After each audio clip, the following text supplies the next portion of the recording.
Hello hello hello hello all of you, welcome to Eduflect. जहाँ मेरा नाम हामी नासिर, आप मुझे हामी भैया बुला सकते हो। आज हम लोग पढ़ेंगे क्लास 11th का motion in a straight line chapter. इसका इंट्रोडक्शन आज हम करेंगे और इस इंट्रोडक्शन लेक्चर पढ़ेंगे। And sir first video on this channel, मेरी तो फर्स्ट वीडियो है, बाकी गीतांजलि दीदी की वीडियोज़ क्लास 10th की चैनल पे पढ़ती आ रही हैं, आप वो देख सकते हैं जाकर अगर आप क्लास 10th में हैं।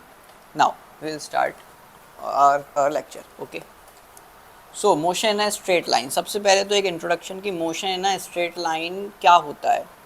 हम लोगों ने मोशन के बारे में बेसिक जानकारी क्लास 9th में ली थी, नहीं भी है तो कोई बात नहीं, अपन बात करेंगे कि मोशन क्या होता है। बेसिकली मोशन का मतलब ये है भाई इधर से उधर चलना। अगर हम अपनी देसी भाषा में बोलें, अगर हम नॉर्मल भाषा में बोलें, इधर से उधर जाना, कोई किसी चीज़ का एक जगह से दूसरी जगह जाना मोशन कहलाता है ना। तो अब हम पढ़ रहे हैं वो यहाँ पर मोशन है ना स्ट्रेट लाइन, सीधी लाइन में, स्ट्रेट लाइन में, है ना मोशन।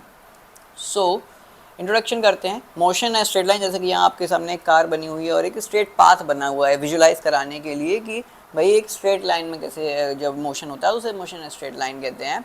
सो पहली एक बात यहाँ पर एक इम्पोर्टेंट बात आई कि what is a particle. Particle क्या होता है, व्हाट इज़ अ पार्टिकल। अब पार्टिकल के बारे में आप जानती हो क्या है, एक पॉइंट, जैसे मैंने यहाँ पर स्क्रीन पर एक पॉइंट रख दूँ, पार्टिकल है ना।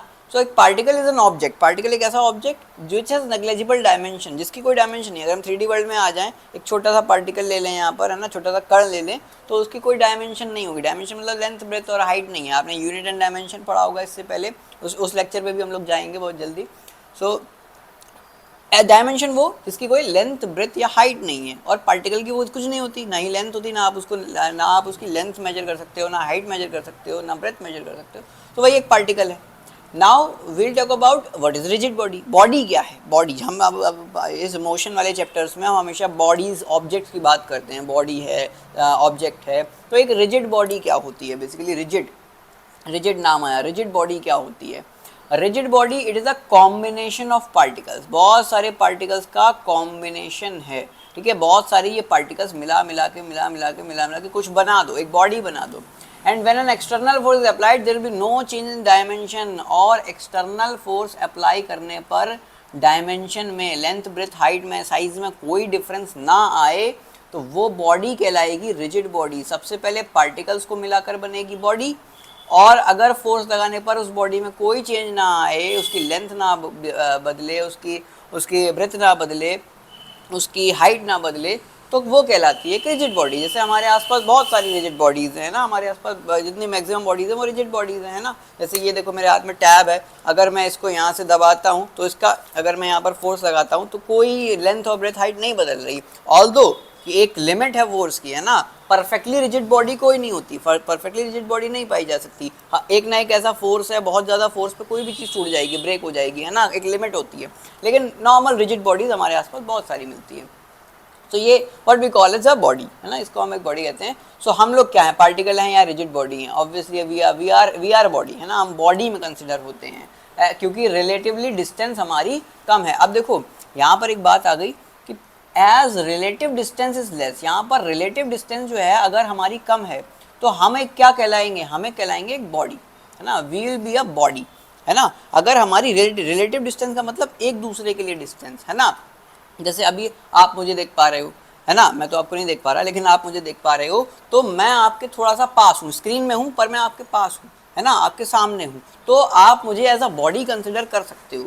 लेकिन मैं अभी बहुत दूर चला जाऊँ, है ना, आपसे कई किलोमीटर दूर चला जाऊं और आप मुझे इतनी दूर जाऊं कि आप मुझे देख सकते हो, तो मैं बहुत छोटा सा दिखाई दूंगा, एक एक पॉइंट के जैसा, है ना, एक पॉइंट के जैसा। तो मैं आपके लिए एक पॉइंट ऑब्जेक्ट, एक पार्टिकल की तरह हो जाऊंगा, जहां मेरी लेंथ, ब्रेथ, हाइट आपके लिए मैटर नहीं करेगी। अभी मेरी लेंथ, ब्रेथ, हाइट मैटर करती है आपके लिए, है ना। सो यहाँ देखो अच्छा ऐसा एग्जाम्पल दिया है, एक प्लेन में बहुत सारे लोग बैठे हैं और यहाँ अर्थ है, अर्थ के ऊपर बहुत ऊपर प्लेन उड़ता है ना। अब आप प्लेन को भी देखते हो तो एक बहुत छोटा सा, अब प्लेन की कोई लेंथ ब्रेथ हाइट तो आपको दिखती नहीं, बहुत छोटा सा दिखता है ना प्लेन। यहाँ एक देखो छोटा सा बच्चा बैठा हुआ है ना, धरती पे बच्चा, वो आप भी हो सकते हो। आप हम लोग बचपन में देखते थे ना, जब प्लेन्स वगैरह ऊपर जाते थे, जब भी प्लेन जाते थे, आज भी देखते हैं, अभी अभी भी मन हो जाता था, मेरा तो अभी भी मन हो जाता है, प्लेन जा रहा है तो देखना जरूर है भाई, है ना। तो ओके, सो यहाँ पर बच्चा देख रहा है प्लेन को, so as relative distance is large, अब प्लेन और इस बच्चे के बीच में रिलेटिव डिस्टेंस, इन दोनों के लिए डिस्टेंस बहुत लार्ज है, बहुत बड़ी डिस्टेंस है। तो the person appears as a particle, ये जो पर्सन है, जो बच्चा है, ये पार्टिकल की तरह दिखेगा, नजर आएगा, है ना। So that is particle and rigid body are relative terms. तो पार्टिकल और रिजिड बॉडी जो है वो रिलेटिव टर्म्स हैं, डिपेंड करता है डिस्टेंस पे, है ना, रिलेटिव डिस्टेंस पे डिपेंड करता है। आगे बात करते हैं। अब हमारे चैप्टर की शुरुआत में सबसे पहले बात होती है rest and motion. What is rest and motion? Rest और मोशन क्या है? बेसिकली देखो यहाँ पे लिखा व्हाट इज रेस्ट, एक टीवी सेट है ना, टीवी रेस्ट पे रखा हुआ एक जगह पर, टेबल फैन एट रेस्ट, ठीक है। सो बेसिकली बात क्या आई, if a body does not change its position, अब अगर बॉडी अपनी पोजीशन चेंज ना करे विद रिस्पेक्ट टू सराउंडिंग्स के रेस्पेक्ट में, खुद में कर रही नहीं कर रही पता नहीं, पर सराउंडिंग के रेस्पेक्ट में बॉडी किसी दूसरे के व्यक्ति के या किसी दूसरे के रेस्पेक्ट में बॉडी अगर पोजीशन चेंज ना करे तो उसके रेस्पेक्ट में body is said to be at rest, body rest में कहलाई जाएगी, body will be at rest, ठीक है। सो जैसे अभी आप बैठे हुए हो, है ना, अगर मैं आपको देख पाता तो आप मेरे लिए रेस्ट में होते, मैं एक जगह बैठा हुआ हूँ, है ना, तो मैं रेस्ट में हूँ, मैं पोजीशन चेंज नहीं कर रहा, आई एम एट रेस्ट, है ना। So what is motion, then what is motion? तो अब यहाँ पे देखो moving blades of fan, fan की ब्लेड्स मूव कर रही हैं ऐसे सर्कुलर, भले ही सर्कुलर मोशन में मूव कर रही हैं लेकिन मूव तो कर रही हैं, है ना।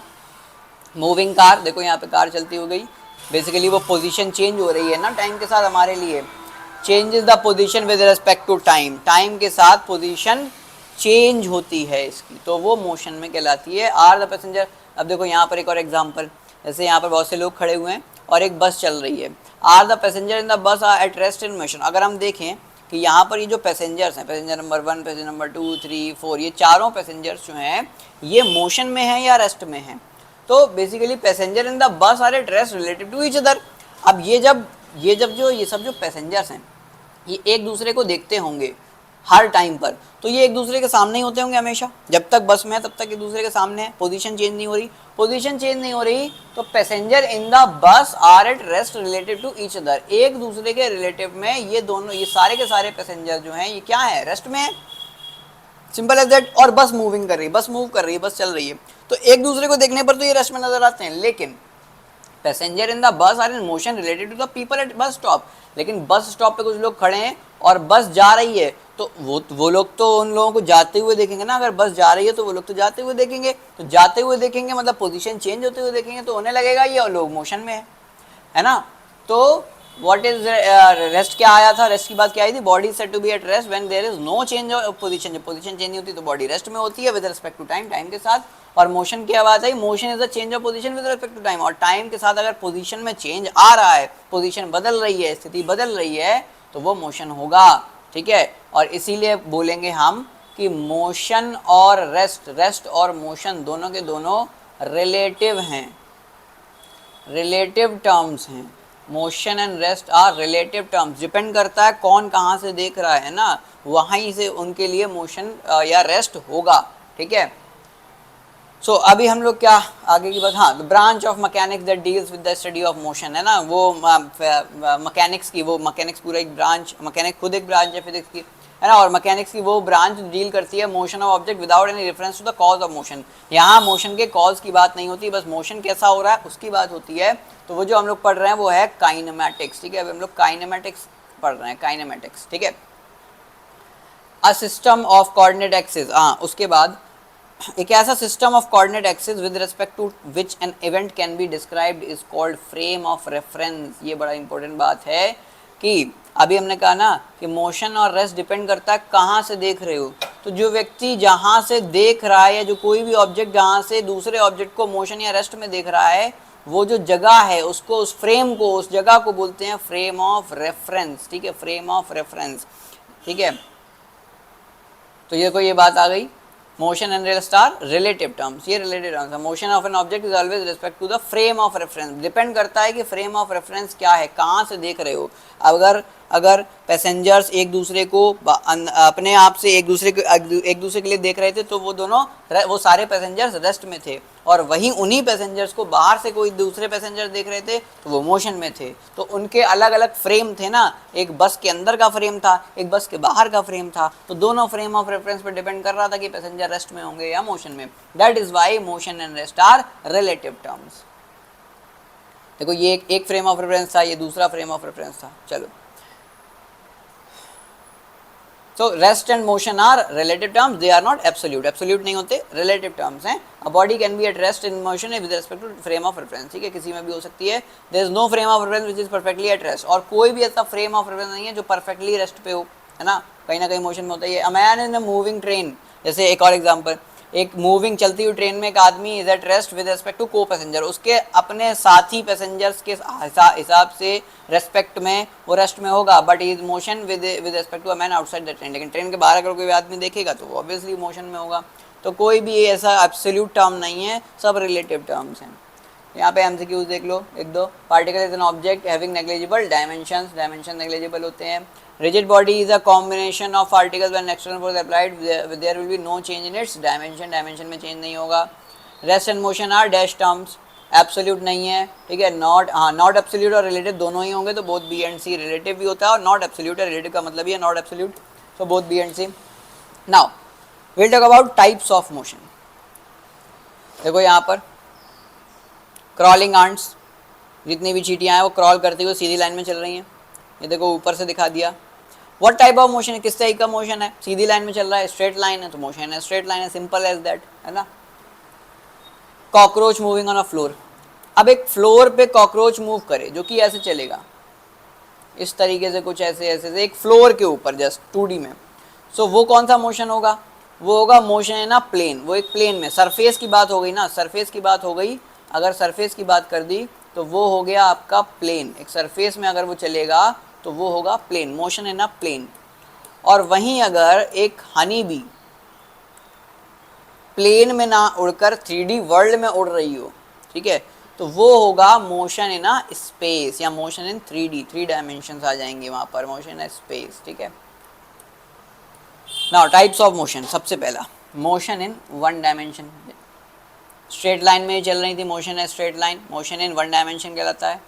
Motion in a plane is called motion in 2 dimension, motion in space is called motion in 3 dimension, 3D, ठीक है, 1D 2D एंड 3D, तीनों में मोशन होता है। How many types of motion are there, 2 4 3 and 1, 3 types of motion, ठीक है, motion in 1D 2D and 3D। Motion in 1 dimension also called, 1 dimension motion कहते हैं मोशन है स्ट्रेट लाइन, जो कि हम पढ़ रहे हैं, जो कि हम इस चैप्टर में पढ़ेंगे। रेक्टिलिनियर मोशन, रेक्टिलिनियर का मतलब ही होता है एक लाइन में, एक लीनियर पाथ में मोशन, रेक्टिलिनियर, रेक्टी का मतलब ही होता है स्ट्रेट एंड लीनियर का मतलब line, straight line motion is called rectilinear motion. Motion a car, motion of a car on a road, है ना, ये जो मोशन कार मोशन कर रही है ये रेक्टिलिनियर मोशन है ना। So straight line in any direction, किसी भी डायरेक्शन में रेक्टिलिनियर मोशन स्ट्रेट लाइन होना चाहिए, किसी भी डायरेक्शन में, doesn't matter, but is always possible that rectilinear motion can be treated as 1 dimensional motion, तो इसीलिए और हमेशा ये पॉसिबल है कि रेक्टिलिनियर मोशन को 1D मोशन में ही कंसिडर किया जाता है, मोशन है स्ट्रेट लाइन है क्योंकि। Now will move out the physical quantities, है ना, फिजिकल क्वांटिटीज जितनी भी हैं, जितनी भी फिजिकल क्वांटिटीज़ हैं, इफ़ यू, अगर आप मोशन स्ट्रेट लाइन पढ़ रहे हो तो आपने यूनिट एंड डायमेंशन तो पढ़ ही लिया होगा। यूनिट एंड डायमेंशन में क्या था, हम लोगों ने फिजिकल क्वांटिटीज़ पढ़ी थी। फिजिकल क्वांटिटीज़ कितनी होती हैं, कितने तरीके की होती हैं, 2 टाइप्स में बटी हुई होती हैं, जो कि होती हैं fundamental and derived, there are also supplementary units, है ना, बट फिजिकल क्वांटिटीज 2 टाइप्स में बटी हैं, फंडामेंटल और डिराइव्ड यूनिट्स क्वांटिटीज़। फंडामेंटल 7 होती हैं, लेंथ मास टाइम, है ना, length mass time, electric current, है ना, amount of substance, luminous intensity and temperature, है ना, देयर आर 7 फंडामेंटल क्वांटिटीज़, और फिर उसके बाद उनसे बनती हैं डिराइव्ड क्वांटिटीज़, ठीक है, ये सब यूनिट एंड डायमेंशन का था। तो फिजिकल क्वांटिटीज़ को और 2 टाइप्स में बांटा है, ठीक है, उनके मेजरमेंट में। सबसे पहले स्केलर क्वांटिटी, स्केलर क्वांटिटी क्या है, ऐसी क्वांटिटी जिसके पास केवल मैग्नीट्यूड है, अलोन नो डायरेक्शन, जहाँ डायरेक्शन की बात नहीं होती, जहाँ कोई डायरेक्शन की बात नहीं है, वो क्वांटिटी है स्केलर क्वांटिटी। स्केलर क्वांटिटी जैसे मतलब जब हमने जैसे हमने किसी किसी जगह की डिस्टेंस पूछ लिया यहाँ से दिल्ली की डिस्टेंस बताओ, यहाँ से दिल्ली की डिस्टेंस 200 किलोमीटर, तो आप सिर्फ एक नंबर दोगे ना 200, है ना, यू विल गिव ओनली, अगर हमने अपने घर से हमने पूछा कि दिल्ली की डिस्टेंस कितनी है, तो आप बताओगे 200 kilometres.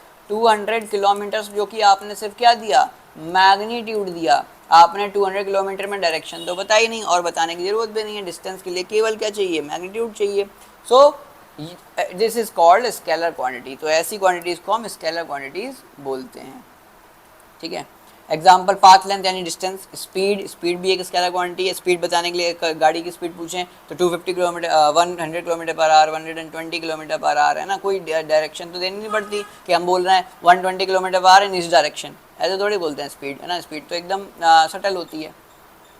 Second quantities are vector quantities, दूसरी वेक्टर क्वांटिटीज होती हैं। सो क्वांटिटी विद बोथ, जिसमें मैग्नीट्यूड और डायरेक्शन दोनों हो, follows law of vector addition, और वेक्टर एडिशन के लॉ को फॉलो करती हो। वेक्टर एडिशन का लॉ हम अगले चैप्टर में पढ़ेंगे बिल्कुल, ठीक है। तो उसको फॉलो करती है, मतलब बेसिकली बात करें तो मैग्नीट्यूड और डायरेक्शन दोनों हो तो that is called a vector quantity, ठीक है। Example displacement and velocity, displacement और वेलोसिटी दोनों के दोनों वेक्टर क्वांटिटीज हैं। नाउ पाथ लेंथ क्या होती है, टोटल डिस्टेंस होती है, ठीक है, किसी ऑब्जेक्ट की इनिशियल से फाइनल पोजीशन के बीच में टोटल डिस्टेंस निकाल दो, पाथ लेंथ। और डिस्प्लेसमेंट क्या होती है, shortest distance between initial and final position, कोई एक इनिशियल पॉइंट है, एक फाइनल पॉइंट है, इसमें कितनी भी दूरी से आप चले जाओ, जो आपने पाथ लेंथ कवर करी वही आपकी होगी टोटल पाथ लेंथ यानी डिस्टेंस, ठीक है। पर अगर आपने इन दोनों के बीच में एक शॉर्टेस्ट पाथ कवर किया जो कि स्ट्रेट लाइन होता है, वही आपकी होगी डिस्प्लेसमेंट, ठीक है, उसको कहेंगे डिस्प्लेसमेंट, ओके। तो ये रहा डिस्प्लेसमेंट। होम, कॉलेज, ठीक है, मैकडॉनल्ड्स। अब यहाँ होम से आप कॉलेज गए और कॉलेज से मैकडॉनल्ड्स आ गए, तो आपकी पाथ लेंथ क्या हो गई, DHC, HC का मतलब H और C, college for C for college, है ना, DHC प्लस DCM, कॉलेज से मैकडॉनल्ड दोनों आपने कवर किए, तो दोनों को जोड़ दिया, आपकी total path length, total distance आ गई।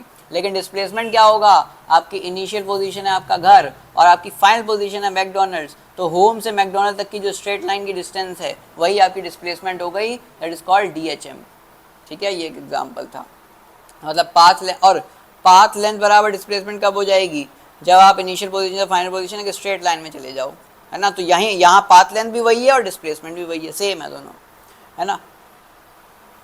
पाथ लेंथ जीरो नहीं होगी, डिस्प्लेसमेंट जीरो हो सकती है, ये भी कंडीशन सही है कि आप क्या हुए, इनिशियल पोजीशन से पहले आप अपने घर से पहले आप मैकडी गए, ठीक है, और फिर वहाँ से लौट कर वापस आ गए, ठीक है।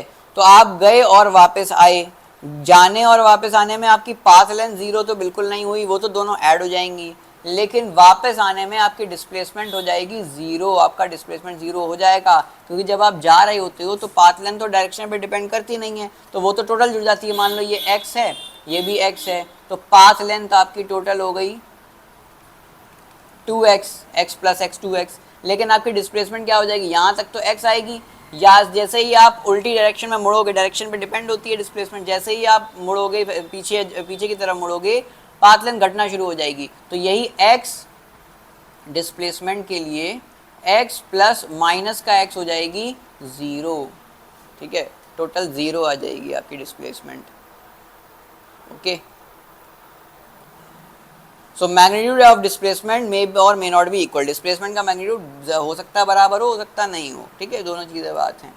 Magnitude of displacement for a complete motion may be zero but the corresponding path length not zero, corresponding path length कभी जीरो नहीं होती है, डिस्प्लेसमेंट जीरो हो सकता है। करेक्ट स्टेटमेंट बताइए, डिस्प्लेसमेंट जीरो है, distance travelled is not zero, when displacement is zero distance travelled is not zero, when distance is zero displacement is not zero, distance travelled and displacement are always equal, तो हमेशा बराबर तो होते नहीं, distance zero है तो displacement zero नहीं होगी, ये भी नहीं हो सकता। When displacement is zero distance travelled is also zero, ये भी नहीं, पहला ही सही है, ठीक है। डिस्प्लेसमेंट से डिस्टेंस का न्यूमेरिकल रेशियो क्या होगा, what will be the numerical ratio of displacement to distance. अब देखो, अगर हम ऊपर डिस्प्लेसमेंट रखें, नीचे डिस्टेंस रखें, डिस्टेंस तो कभी ज़ीरो होगी नहीं, displacement can be zero, zero हो सकती है ना, और डिस्प्लेसमेंट हमेशा डिस्टेंस से कम ही होगी, क्योंकि वो एक शॉर्टेस्ट पाथ होता है, शॉर्टेस्ट पाथ होता है, तो ये हमेशा कम है, ये हमेशा ज़्यादा है। तो अगर नीचे वाली ज़्यादा वैल्यू है और ऊपर वाली कम वैल्यू है तो हमेशा या तो इसकी वैल्यू लेस देन 1 आएगी या दोनों बराबर हो सकते हैं, दोनों सेम हो सकते हैं, तो उसमें वैल्यू आएगी 1। तो आंसर क्या होगा, मे बी लेस देन और इक्वल टू 1, या तो 1 के बराबर आएगी, दोनों बराबर हो सकती हैं, या ये डिस्प्लेसमेंट हमेशा 1 से छोटी होगी तो आंसर 0 पॉइंट समथिंग ही आने वाला है ना, 1 तो आएगा नहीं, ऊपर डिस्प्लेसमेंट डिस्टेंस से कभी बड़ी नहीं होगी, है ना, तो 1 से छोटा आंसर आएगा। तो मे बी लेस देन 1 और इक्वल टू 1, यही आंसर होने वाला है, यही इसका न्यूमेरिकल रेशियो होगा। Total distance travelled by an object from initial to final position known as total distance is path length. Okay, so अभी इस पार्ट में हम यहीं तक रखते हैं, ठीक है। फिर अगले पार्ट में हम मोशन के टाइप्स की बात करेंगे। यहाँ हमने एक छोटा सा बेसिक पार्ट कवर किया। सो बाय बाय, आपको कैसा लगा आप कमेंट में बताइए, ठीक है। कमेंट कीजिए, लाइक कीजिए वीडियो को अगर पसंद आई हो, और सब्सक्राइब आपकी मर्ज़ी है, अगर आपको अच्छी लगे तो आप सब्सक्राइब करें। Okay, bye bye.